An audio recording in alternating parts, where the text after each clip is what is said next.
Welcome to Red Story. Please subscribe to the channel if you enjoy the plot. Want to know what psychologists would comment about it? Read till the end. 3 months ago, I went on a 3-day business trip.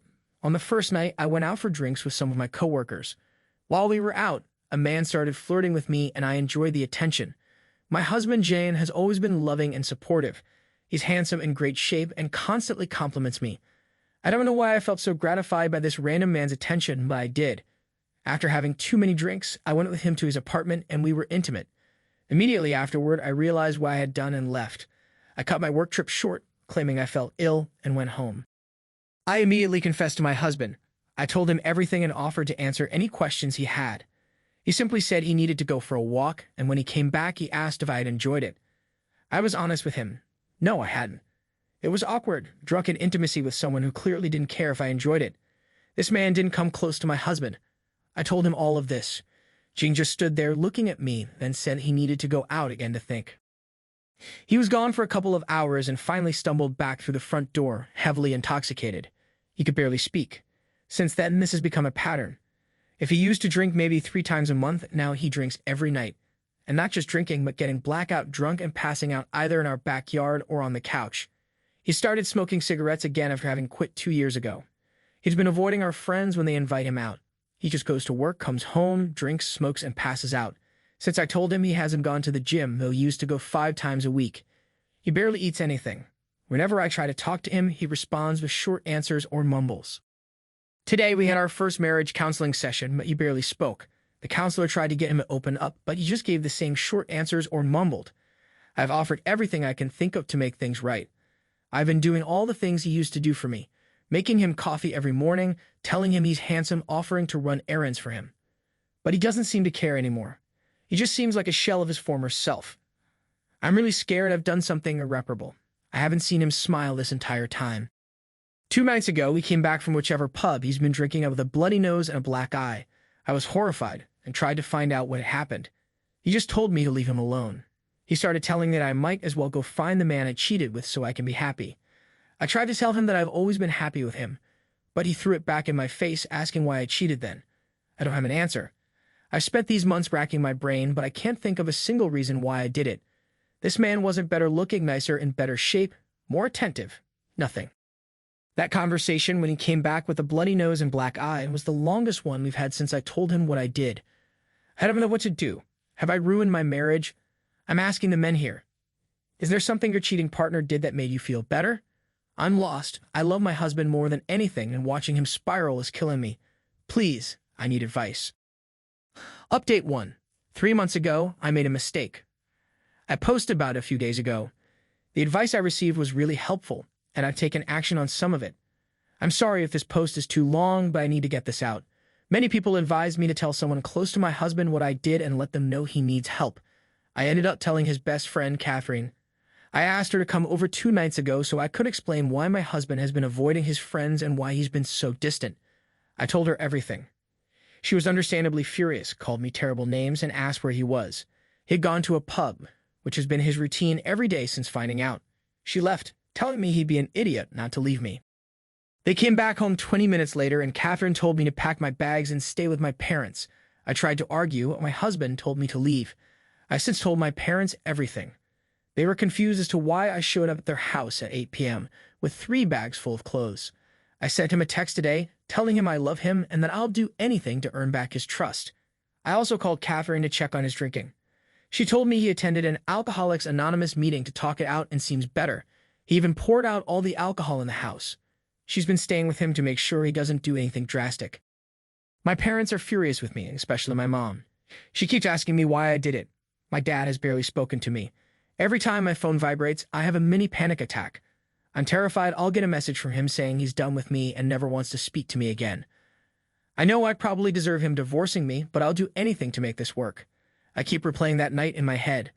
My husband is handsome, in great shape, loving, affectionate, compassionate, and the most caring man I've ever met. And I threw it all away for a meaningless fling with someone I'll never see again. Someone who was inferior to my husband in every way. My sister has even decided she doesn't want to see me for a while. She doesn't trust me around her husband anymore. I'm sure all of Jean's friends know what happened because they've all blocked me on social media now. I deserve this and so much more. I'm sorry for the rant, but I needed to get this out. I probably won't reply to many comments. I'm feeling overwhelmed. Please know that I appreciate any advice, even though I'm not sure what I'm looking for right now. I just wish I could go back and stop myself. I wish I had never gone on that business trip. I wish I had been a better person and wife. I guess I'm realizing now that I never deserved him. Update 2. I know I shouldn't have, but I saw my husband today. I quit my job and am using my accumulated leave to get out immediately, so I don't have to give them my final 4 weeks before officially leaving the office. Word is spread around my office about what I did. I kept getting looks from my coworkers and I couldn't take it anymore. Today was my first day off and I spent most of it crying. I couldn't take it anymore, so I drove to our house to speak to him. I know I promised him space, but it felt like someone was sitting on my chest. I was hoping we could talk. Part of me also hoped he would be at work, and I wouldn't see him because I know he doesn't want to see me. He was home. When I walked in the door, he just looked at me, expressionless. I told him I needed to speak to him, just to hear his voice. He told me to just go back to my parents. He sounded so fed up with me. I tried telling him how I was feeling, but he just said he needs time to think about everything. His best friend, Catherine, was there and she started yelling at me, telling me to leave. I tried saying I just wanted to speak to my husband and she laughed and told me I might as well start calling him my ex-husband. He stopped her, which I appreciate, and asked her to give us some time to talk. She was clearly reluctant but did walk out of the room. I asked him if he was going to marriage counseling this week and he said no. He told me he doesn't know if we'll be able to make it past this. He doesn't see me as his wife anymore. I told him I wouldn't fight it if he wanted a divorce, but if he was willing to give me a chance, I'd do anything to earn back his trust. I told him I'd quit my job, find one that allows me to work from home, and that I wouldn't take a trip anywhere unless he came with me. I'd only drink around him and only if he did. I'd give him access to my phone and social media. He got my location at all times. He just looked at me and said he isn't a prison guard and has no intention of becoming one. I tried telling him it isn't about being a prison guard. It's about showing him I'm serious about earning back his trust. He looked down and told me that was unlikely. He asked if I've ever cheated before, and I promised him I haven't. He asked me to explain what happened that night, all the details. I didn't want to, but I did. He just looked at me the whole time, silently listening. I didn't leave anything out. I told him everything. He just asked me if that's all it took for me to destroy our marriage. Some guy offering to buy me drinks and complimenting me, is that all it took? At this point, I was a mess. I told him I was wrong and selfish. I had done something unforgivable, but I was determined to show him how much I love him. He just looked down and said it's clear I never truly loved him. I loved myself and what he could give me, but I didn't love him. I told him that wasn't true, but he just looked at me and said it is. If I loved him, I wouldn't have done this. That I had plenty of opportunities not to cheat, but I went through with it for my own selfish reasons, and that he didn't want to be with someone who could do that. He told me the thought of being intimate with me now made him feel nauseous, that in his eyes I'm not worth it. He told me he didn't need to hear anymore and that me showing up to speak to him was proof I didn't care about his needs. He said he was going to find a divorce lawyer in the next 2 weeks and start the process. It felt like a knife in my chest. I begged him to wait until I started counseling so I could make real progress for him, but he said I should go to counseling anyway, but our marriage is over. He told me he'd be willing to split our money down the middle and sell a house so we could start our own lives again. He told me once the divorce is done, he doesn't want anything to do with me. He's seen the true me, and he doesn't like it. He told me to grab anything I needed from the house, and that the next time he'd speak to me would be through whoever he hires to be his divorce lawyer. I hate myself. I've ruined our marriage in less than 5 years. I read all the comments on my last post, and I appreciate all of them. Many of them held up a mirror for me to see how awful I've really been. I'm sorry for not responding to all of them, but I didn't have answers for many. My counseling starts in 2 weeks. I'm still going. I told my parents what he said, and my dad just said, good for him, and walked away. My mom just said, consequences, and hugged me. I tried talking to my sister. She told me to go to hell and called me a traitor. I appreciate everyone who reached out privately, even the harsh messages. I deserve them all. I know he won't have any trouble finding someone else. I just wish he wanted to be with me. Final update. I've been struggling to sleep since I last saw my husband. I can barely sleep longer than 3 hours, and when I do sleep, I keep having these awful nightmares. My counseling session is in a couple of days, but I'm not doing well at all. I can't really talk to anyone because all of my close friends are supporting my husband now that they know about my infidelity. My sister won't talk to me or return any of my messages. My dad seems to be doing everything he can to avoid me. My mom has been very clear about how disappointed she is in me and has been mostly giving me the silent treatment. And when she isn't silent, she's just telling me how disappointed she is and not letting me express how I feel. My whole life has collapsed around me. I understand that I don't deserve to be comforted, but I can't even talk to my parents about how I'm feeling. I've barely been able to eat. I have no appetite, and most of what I do now is cry in my room at my parents' house. The thing that bothers me the most is that the most recent intimate encounter I had was with the man I cheated on my husband with nearly 4 months ago. I feel dirty. I keep showering, but the feeling doesn't go away. I just want to be with my husband. I know I have no right to feel this way, but I find myself daydreaming about being with him again, just to make that my last intimate experience. I haven't heard from a divorce attorney yet, so there's some hope there, but I also haven't heard from my husband, so I don't know. I messaged his best friend, Catherine, who is staying with him to support him and make sure he's okay. She just replied that he's doing fine, all things considered, but hasn't responded to any of my follow-up messages. I hate myself and what I've done. I don't know what to do with myself right now. How do I get rid of this feeling like I'm unclean? How do I sleep without these nightmares? How can I repair at least one of the relationships with someone in my family so I can talk to someone about how I feel?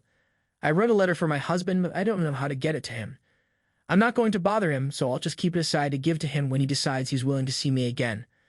I regret everything I did and wish I could take it back. But I can't, so how do I get to a point where my life isn't a living nightmare? Psychologist's perspective. Infidelity is one of the most challenging issues a couple can face. According to Dr. John Gottman, a renowned psychologist and relationship expert, the betrayal of trust is deeply painful and can have long-lasting effects on both partners. When trust is broken, it's common for the betrayed partner to experience a range of emotions, including anger, sadness, and confusion. The partner who committed the infidelity often feels guilt, shame, and self-loathing, as seen in this case. Dr. Gottman emphasizes that while some couples can recover from infidelity with time, therapy, and a genuine effort from both partners, others may find it impossible to rebuild trust. The key to moving forward, whether together or apart, is open communication and seeking professional help to process the emotions and pain involved. For the partner who has been unfaithful, it's crucial to acknowledge the pain they cause, be transparent about their feelings, and be patient with their partner's healing process. However, it's also important to understand that recovery is not guaranteed, and each partner must decide what is best for their own emotional well-being.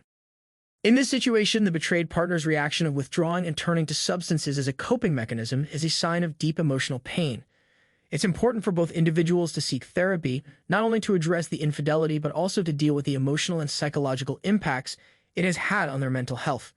Rebuilding a relationship after such an event is incredibly difficult, and both partners must be willing to put in the work if they hope to reconcile.